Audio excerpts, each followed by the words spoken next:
Tenth class 10th mathematics chapter 14.1 में आज हम लोग तीसरा क्वेश्चन को देखेंगे, जिसमें कहा जा रहा है कि निम्नलिखित बंटन एक मोहल्ला के बच्चों के दैनिक जेब खर्च दर्शाता है।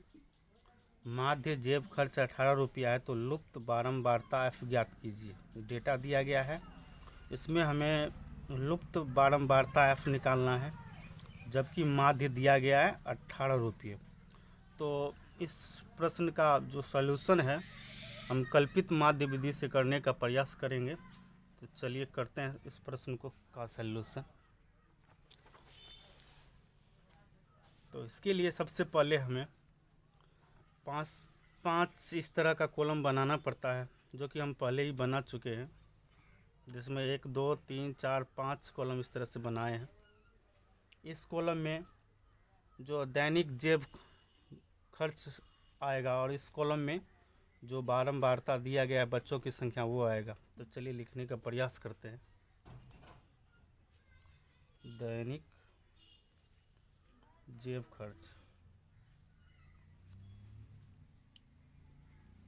और इस वाले कॉलम में आएगा बच्चों की संख्या। बच्चों की संख्या जो कि बारंबारता है f। इस वाले कॉलम में आएगा x का मान आ जाएगा, जिसको वर्ग चिन्ह भी कहते हैं, और इस वाले कॉलम में d का मान आएगा। d बराबर आप लोग जानते हैं x माइनस a होता है, और इस वाले कॉलम में f इंटू डी हो जाएगा। तो दैनिक जेब खर्च में दिया है 11 से 13, 13 से 15, 15 से 17, 17 से 19, फिर 19 से 21, फिर 21 से 23, और फिर 23 से 25।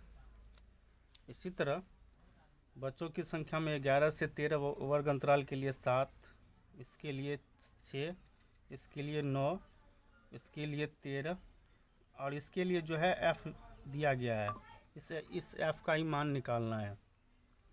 21 से 23 के लिए आपको 5 दिया है, और 23 से 25 के लिए 4 दिया है। इन सभी का कैलकुलेशन करने के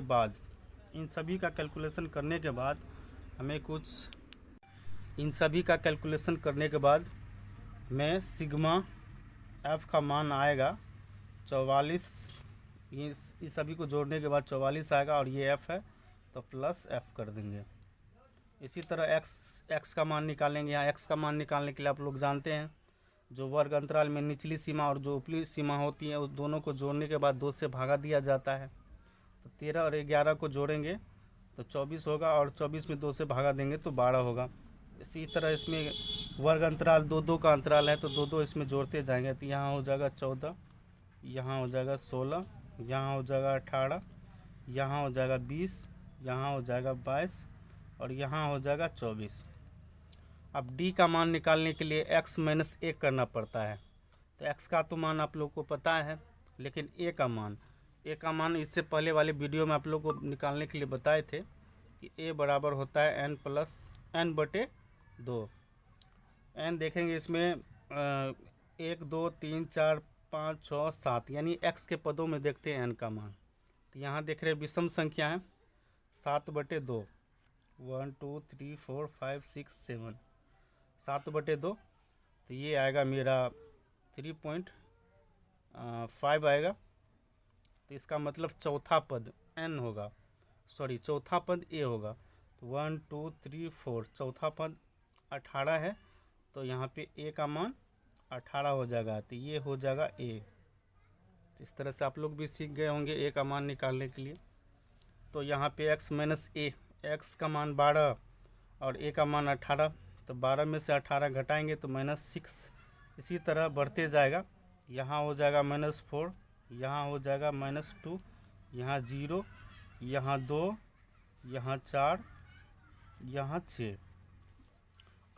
अब जो है f इंटू डी होगा, तो f का मान यहाँ दिया है और d का मान यहाँ दिया है।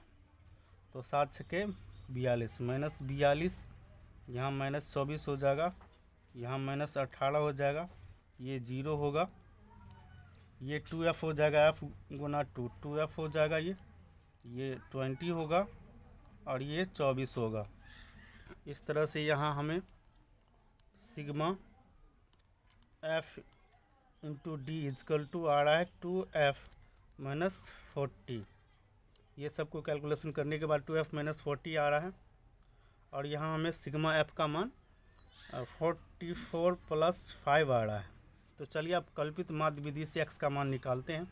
तो फॉर्मूला आप लोग जानते ही हैं कल्पित माध्य विधि का, जबकि हमको माध्य का मान यहाँ दिया गया है 18। तो कल्पित माध्य विधि का फॉर्मूला होता है x बार is equal to a plus sigma F D बटे सिग्मा f। तो a का मान यहाँ दिया गया है, a का मान है 18, तो यहाँ पे 18 लिखेंगे। 18 इजकल टू यहाँ माध्य का मान दिया है 18 और a का भी मान 18 प्लस सिग्मा एफ डी का मान है 2f माइनस 40 बटे सिग्मा f का मान है 44 प्लस f। तो इसको हम बराबर के बाईं ओर लाएंगे तो इधर माइनस हो जाएगा, तो 18 माइनस 18 घटेगा तो 0 हो जाएगा। 0 इजकल टू हो जाएगा 2f माइनस 40 बटे 44 प्लस f। क्रॉस मल्टीप्लिकेशन करेंगे, यहाँ कुछ नहीं है तो 1, तो यहाँ पे हो जाएगा 2f माइनस 40 इजकल टू 0। तो f का मान निकालेंगे तो 40 इधर आएगा, तो ये हो जाएगा 40/2 कट जाएगा। तो इस तरह से बारंबारता का मान 20 आया। तो लुप्त जो बारंबारता था उसका मान 20 होगा। तो इस तरह से सॉल्व हो गया। अगर वीडियो आप लोगों को अच्छा लगे तो लाइक, कमेंट और सब्सक्राइब करना ना भूलें।